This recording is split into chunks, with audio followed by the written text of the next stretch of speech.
Start investing in gold and silver at sdbullion.com today and join over 35,000 precious metals investors who have made the switch to the lowest gold and silver prices in the industry. SD Bullion recently claimed a spot on the prestigious Inc. 500, making them one of the fastest growing bullion companies in the United States. With low bullion prices and over-the-top customer service, SD Bullion is setting the standard for precious metals transactions. Visit www.sdbullion.com today. Start saving on every precious metals purchase you make.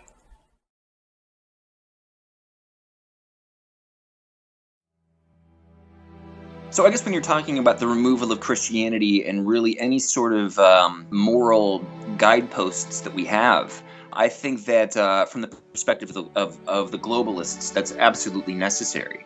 All of these categories need to be removed. People need to be re-educated. We are in the midst of a gigantic re-education campaign, and they have the most sophisticated tools that the world has ever seen. Hey friends, thank you so much for tuning in and welcome back to SGT Report. Thanks for visiting us for real news at sgtreport.com. And I want to offer a very special thank you to our Patreons over at Patreon SGT Report, and an additional special thanks to everyone who has visited survivalmode.us, our new health store. Many of you have reached out with very kind comments, and in turn, I thank you so much for visiting. Guys, I have on the line a Ohio-based contributor to Squawker. His name's Michael Hart, and he reached out to me to discuss his article, Destruction Coming to America, Donald Trump, Steve Bannon, and the Fourth Turning. Guys, you may recall the book, The Fourth Turning, released in 1997 by William Strauss and Neil Howe. The complete title of the book is The Fourth Turning, What Cycles of History Tells Us About America's Next Rendezvous with Destiny. A very well-reviewed, very popular book, often cited book, even among our circles. So before we begin here, let me just welcome Michael. Michael Hart, welcome to the show.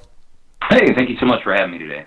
Well, it's my pleasure, and thanks for reaching out to me. I think just to set the stage, Michael, if you don't mind, I'm going to read the first two paragraphs of your article, and then we'll just dive in.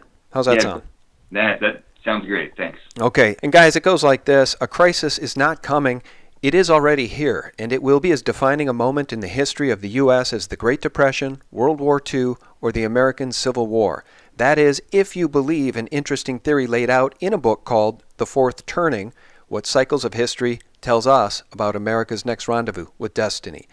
In this book, published in 1997, authors William Strauss and Neil Howe make the argument that our ideas about the nature of history, linear time, and progress are illusory, and that if we want a more accurate concept on the way that history unfolds, we would do well to study the ancient Greek concept of cyclical time. This concept views national and global historical phenomenon not as randomly occurring events or the linear march of historical progress, but instead sees them as recurring archetypes placed into a larger tapestry of a greater repeating historical cycle. The Fourth Turning, Destruction is Coming. According to Strauss and Howe, the relative geographic and historical isolation of the United States provides a unique opportunity to view this historical cycle unfold regularly and predictably every 80 years. And this 80-year cycle can be divided into 4 stages or seasons, each lasting approximately 20 years. Michael, let's talk about this. One of the things that comes to mind that I sort of disagree with right off the bat is that it seems to take away a little bit of our free will as humans. Do you truly believe that humans are being steered through this historical cycle of time, which is really unbreakable? Well, I don't necessarily know if it takes away our agency, but I see this idea as just kind of recognizing a particular organizing principle that seems to affect a lot of human history. You look at the way that a year progresses in the 4 seasons of the year, and that's something that we can count on happening over and over again with great regularity. I don't necessarily see this as being a sort of religious prophecy, but more just a recognition of natural cycles that have occurred throughout U.S. history. And as the authors of this book note, it's something that has happened all throughout at least contemporary modern history. They trace a lot of similar historic patterns throughout European history, but it's a claim of the authors that we can experience a really untainted unfolding of this particular cycle in the U.S. A lot of European history was, affected by sort of neighboring superpower states, which can affect the length of these particular cycles. But they claim that in the U.S., because we don't have that particular issue of neighboring powerful states, that we can witness this cycle playing out with a greater regularity. Well, one thing is for certain. We know this, and I think it was Churchill that said, those that don't remember history are condemned to repeat it. It does feel as though, in my position on this, it maybe makes for an interesting conversation. You tell me if you think I'm just a tinfoil hat-wearing nut. My position is that there are powers, City of London powers, Vatican powers, call them New World Order, Illuminati powers, families that have been in power for generations, maybe a millennia, that steer human history. I think it's quite possible there's a whole hidden human history that we don't even know about. Maybe there's been rises and falls of civilizations like the one we're currently living in that aren't told in the history books. So I think that the 80-year cycle you describe is potentially very real, but I wonder how much of it is being steered by powers behind the scenes. Yeah, that's a really good question. And, if you look at things like the Great Depression, there were certainly a lot of things behind the scenes that happened that precipitated this. And the period of the Great Depression up until World War II is kind of what the authors identify as our nation's last crisis period. But I think that there's definitely a lot of truth to what you're saying. I think that a lot of these global superpowers can sort of harness the zeitgeist and steer things in a particular direction. I think that probably we're witnessing quite a bit of that right now. Although this book was written in 1997, since then, the authors and a lot of the folks that are sort of fond of this particular idea of cycles have cited the 2008 financial crisis as possibly being kind of the precipitating moment of this crisis that we're witnessing unfold. And I think that both you and I, as well as a lot of your listenership, can both recognize the fact that the events of 2008 and the financial crisis certainly did not happen in a vacuum. And a lot of it was a controlled demolition of our economy. So I think that you're right. There's a lot happening behind the scenes. And I think that the idea of other global power players kind of harnessing, as I said before, harnessing the zeitgeist and leading us into this crisis period is absolutely a possibility.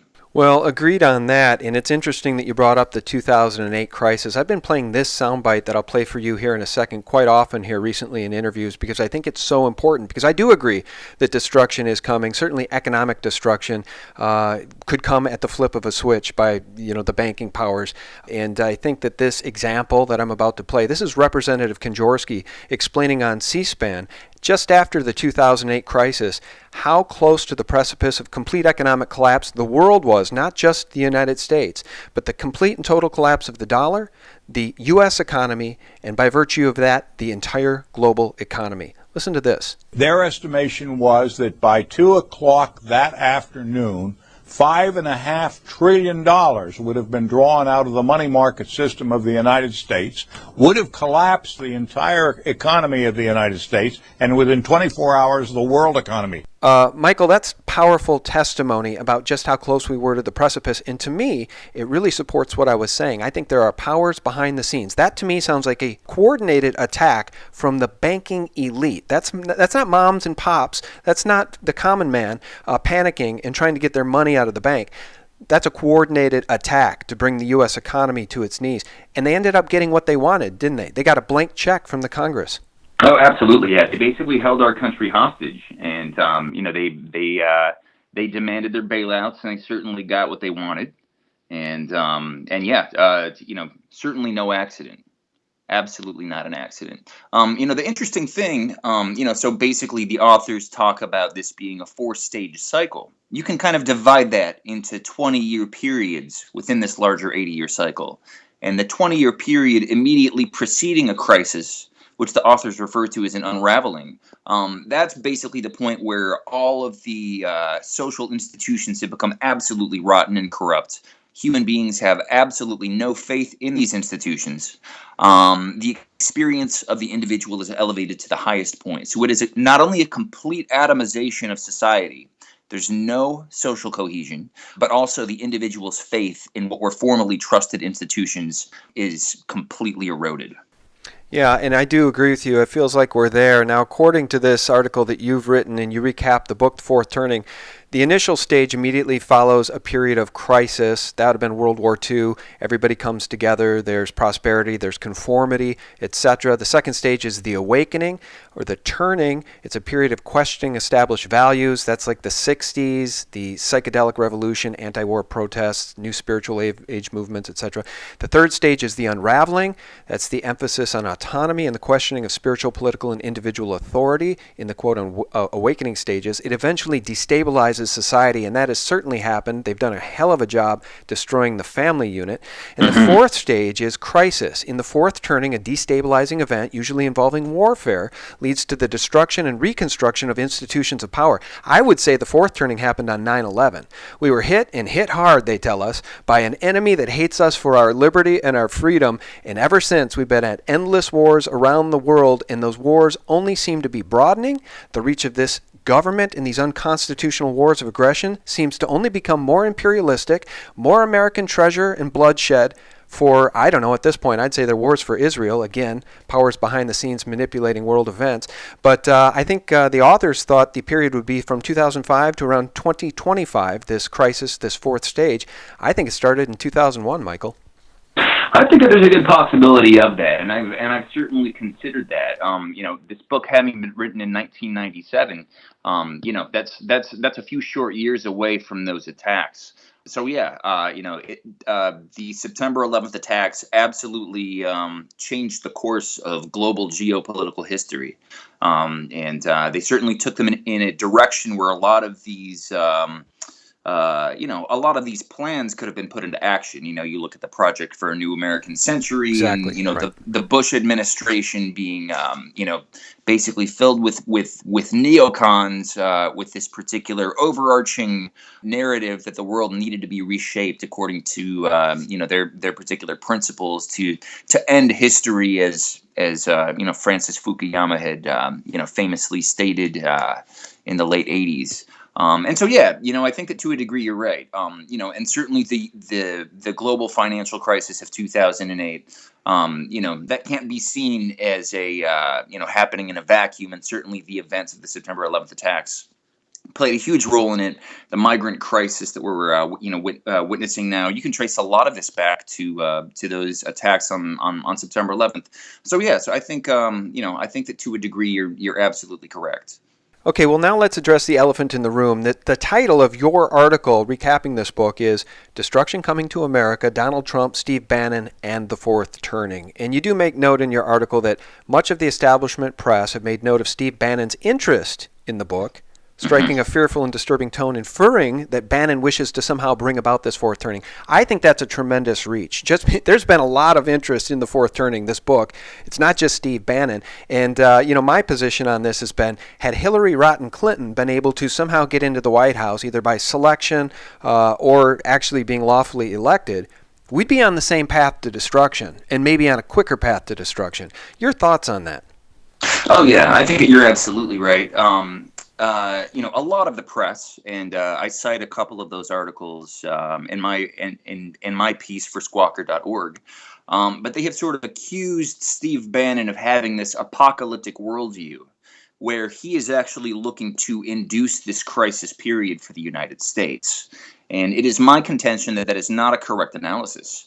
People who subscribe to this idea of these 80-year cycles see them as being something that is beyond the reach of human intervention, that there's nothing that we can do to steer towards it or accelerate it or hit the brakes to prevent it from happening, that no matter what we try, these particular cycles of crisis and then prosperity and then social unraveling, they're absolutely inevitable. And so if anything, and from what I've read about Steve Bannon's worldview, it seems as if he is sees himself as being consciously aware of these cycles and wishes to kind of play a role in steering the United States through it, actively captaining the ship while not catalyzing the event, because catalyzing the event is impossible. It's like the seasons, as I mentioned before. You can't delay winter. There's no way that we can extend summer. We just have to make correct preparations for it. And so I think that is probably what Steve Bannon seems to be getting at. Well, I like the word catalyzing, and it reminds me of that PNAC document in which they called for a catalyzing and cataclysmic event to redirect the American people toward a war mind, and they got that out of 9/11. Again, I think it's the manipulation of history that we have to watch for, and I think one of the really important examples of the manipulation of history that we're living through right now is this fake news meme. You may realize that in November of 2016 here recently, the Google CEO Sundar Pichai came out and famously said, there is no room for fake news at Google, which begs the question, who decides what is real news and what is fake news, Michael? It's those who write the history, and Google is really in the process right now of working with Amazon, Jeff Bezos, the CIA, CNN, of steering history and painting a picture of history that may not be the reality. That's why SGT Report exists. That's why we're having this conversation right now. I think the powers that be are trying to manipulate American public opinion on a daily basis 24/7 through their Mockingbird media outlets like CNN. Oh yeah, you're absolutely right. Through CNN, through Facebook, through so-called neutral fact-checking websites. This is absolutely a revision of history and a revision of culture. I think that it's indicative of the United States right now being under the control of an occupying entity. When you look at what's going on in Louisiana with the removal of Confederate statues. They are trying to remove our history. They're trying to control the narrative, which they can never control, because outlets like yourself and squawker.org exist to hopefully counter this narrative and provide critical thinkers with more accurate information. This is absolutely a revisionist period of history. And we need to man the battle stations because this is a fight and this is a war, and it's an information war, as a lot of people like to describe it. Yeah, 100% agree. Yeah, that's, I think, Alex Jones InfoWars is sort of their slogan. It's an info war. There's a war on for your mind, and there really truly is. And we're fighting that battle. And let me ask you this. When you say the U.S. is under the influence of an occupying entity, I like that. I agree with it. The question is, and I'd just like your opinion on this. I have my own answer. Do you think that occupying entity is just godless liberals? Do you think it's mindless neocons? Is it a Zionist entity? Is it the AIPAC lobby? What is this entity? Is it the central bank? Is it a combination of all these things? Who is this occupying entity? Well, that's a really good question. And I would say that the occupying entity is comprised of all of the groups that you have just described. Recently I watched an interview with Canadian Professor Jordan Peterson, and the question was posed to him about, whether or not the people who show up to his talks to protest, because he's a very controversial figure. People come to protest and disrupt his speeches, and so he was asked if these people are all consciously aware of the agenda that they're promoting, the agenda of postmodernism and of cultural Marxism. And his answer was that through his research of neurobiology, if you look at the way that the brain functions, there's not one individual neuron that's going to have all of the information about how the brain functions or all of the information about a particular entity. It's an entire network of neurons that are active in the retrieval of, let's say, just a single memory. And I think that as far as your question goes about who exactly this occupying entity is, I think that there's a lot of groups involved and a lot of different components to it that are not necessarily aware of this sort of overarching globalist, postmodern, cultural Marxist agenda, but that are certainly playing an active role. And when those groups are sort of united, or when those groups are acting in cohesion, the true nature of that occupying entity is revealed. You know, I actually agree with you about that. I don't think it's so easy, and I see this a lot in the comments. I see people throw out one group. You know, it's this group, it's that group, it's the Vatican, it's the Jews. It's not that easy. And I'm going to cite an article that will help people understand. The article is this from theconversation.com. Who owns the world? Tracing half the corporate giants' shares to 30 owners. The article reads, when people say share ownership is highly diversified, they think most large public corporations have lots of shareholders, and often the largest shareholder has less than 15%, sometimes less than 5% of the total shareholdings. The article goes on to say, though, when one organization alone controls more than 6% of shares in very large global corporations and 30 control more than half of all shares in these corporations, that signifies very high concentration, and it goes on to say that that is the case. I think that the oligarchy, the money powers, the central banking powers, these families that have been around for generations that hand money down, these dynasties that have been built that hold far more wealth, Michael, than Bill Gates in one generation could possibly accrue. Warren Buffett has one generational wealth. The people that control this planet that are guiding human history have multi-generational wealth and knowledge that have been handed down for millennia. I think that's the beast. That's the entity that is occupying America. Yeah, absolutely. And I think that it is a multi-tentacled beast. It's like the mythical, it's like the structure of a hydra. The multi-headed hydra. There's not one central locus of power when we're talking about this. It's like playing whack-a-mole, where if we can strike one part of it, it's just going to pop up in two different places.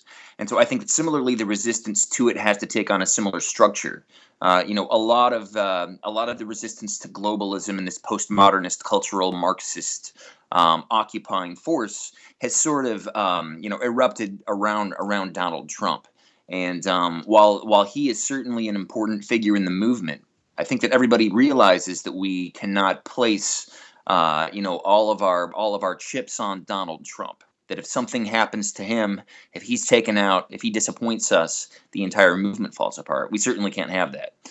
So resistance to this entity needs to be structured in the same way that the entity is, with that one central locus of power. Yeah. No, I agree. And, we need to turn the power back to the people. The constitutional principles, the Bill of Rights, the principles provided for liberty in the Constitution is what needs to be re-embraced. I don't know that we're going to get any help from that from the libtards. And I'm sorry, guys, if you don't like that term, but at this point, that's what they are. I think Hillary Clinton is a godless witch, my opinion. And we're not going to get any help from these people as they seem hell-bent on stampeding over our rights to get their own agendas pushed through. And it's a real problem. And I guess I would just flush out the rest of the conversation with making this point.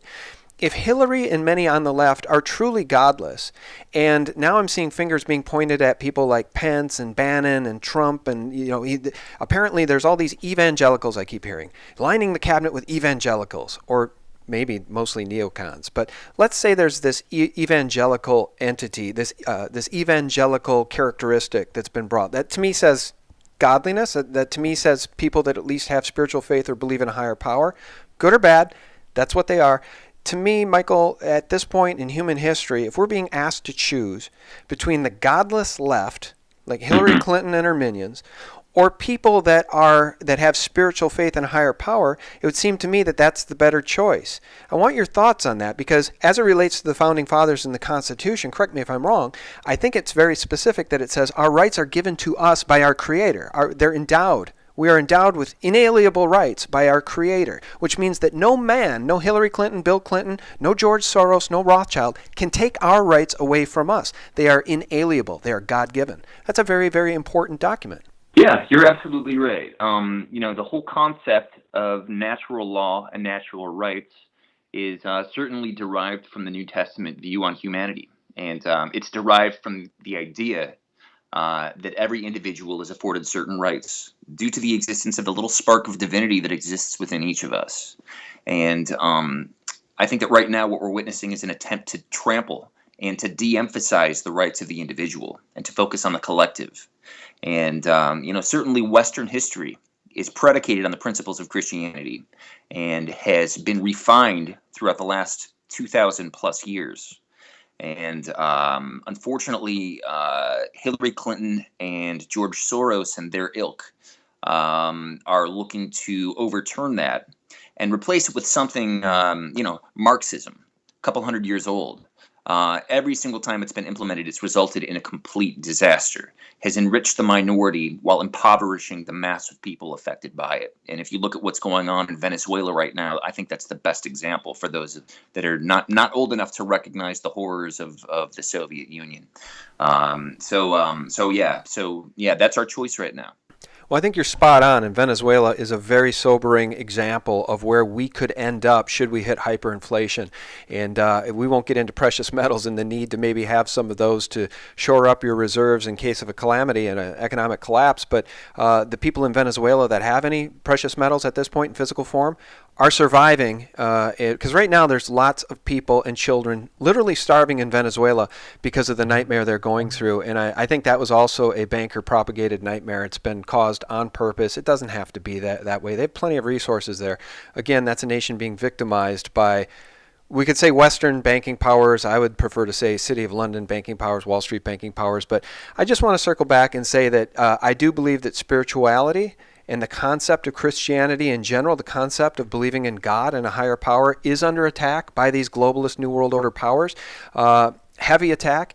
And again, when people don't believe in something, they're able to fall for anything. They're likely to fall for anything. And that's exactly what people like George Soros want. I just want to share this with you from Natural News. Science Propaganda. A new study claims that people who believe in religion are, quote, brain damaged. I'm not making that up.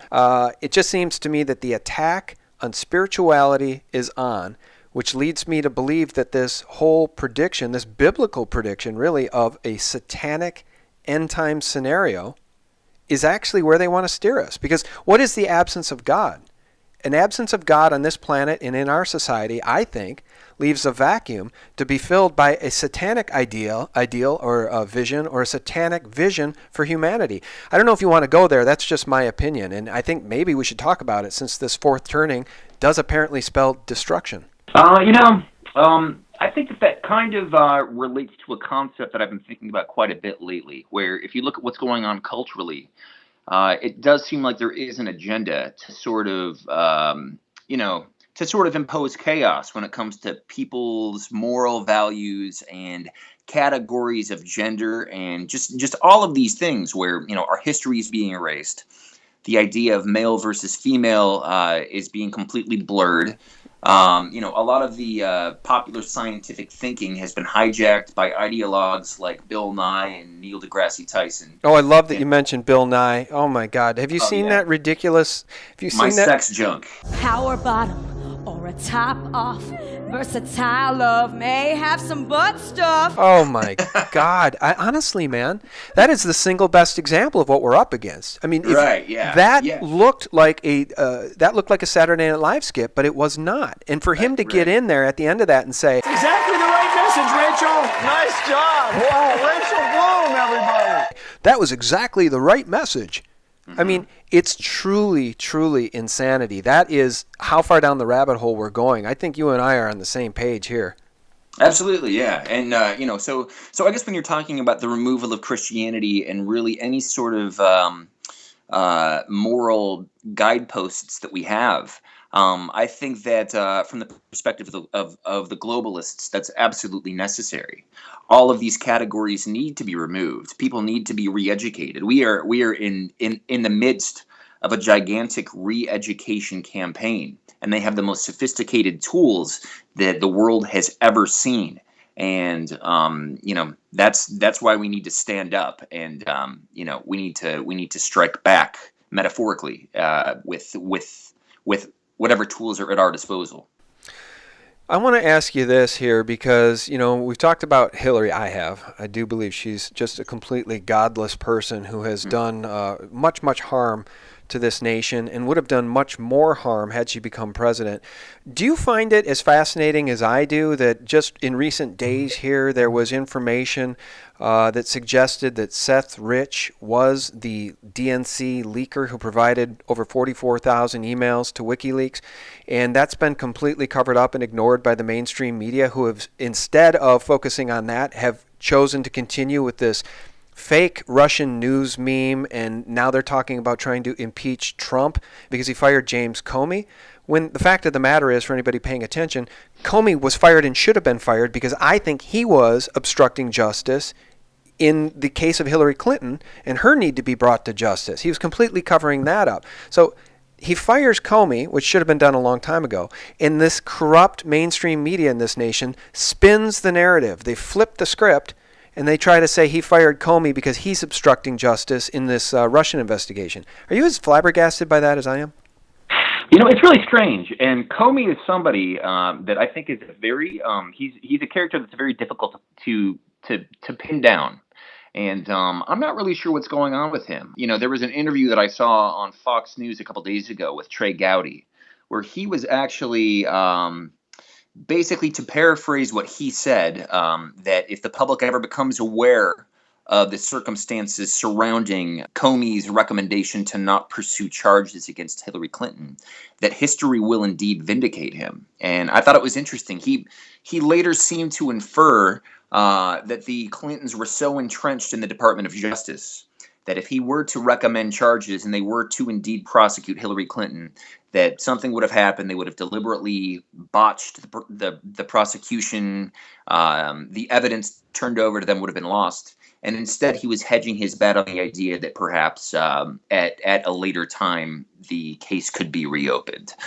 So Gowdy, at least in regard to the Clinton prosecution in 2016, seems to think that Comey was actually a good actor with that particular issue. But it's been really interesting the last few days with this Seth Rich issue. I've been following it fairly closely through a lot of online message boards, and people are doing a lot of intense research on it. And I mean, WikiLeaks, they pretty much go as far as they can in leading people to believe that Rich was indeed their source for the Podesta emails. Well, that's right. That's 100% right. And, Stefan Melanu and I agree on this. He did a really terrific recap of this. I think it was called The Truth About Seth Rich. And it's a fantastic documentation of all the facts that really clearly pretty much prove that Seth Rich was indeed the WikiLeaks leaker. And Assange has pretty much said as much, even offering a reward for the capture of any of the individuals involved in Seth Rich's murder. I would like to see the arrest of those who ordered the assassination of Seth Rich, because that's exactly what it was, in my opinion. It was a political assassination, and I think that if truth were ever known, if truth could be told, I would not be surprised if the roadmap led us back to the highest levels of the DNC, right to the desk of John Podesta, potentially Hillary Clinton herself. That's my opinion. But again, the mainstream corrupt mockingbird media in the United States is not going to talk about the assassination of Seth Rich. They're not going to talk about Seth Rich's potential ties and probable ties to WikiLeaks being the WikiLeaks leaker, which would, of course, give cause and motive for his murder, right? Podesta, there's an email, a famous Podesta email, where it talks about we need to make an example of this leaker. And boy, they sure did. He ended up dead not too long thereafter. All right, let's round out this conversation with the Steve Bannon part. I know that you don't think Steve Bannon is trying to foster or bring about these end times or this calamity that's coming. But is there any way that it can be prevented? Do conversations like this help? Can we wake up people so that they understand that they're being manipulated? Can it happen quickly enough that we can put the brakes on whatever's coming? Well, I don't think it's something that we can put the brakes on, and I think that we are already, we're already kind of in the thick of it.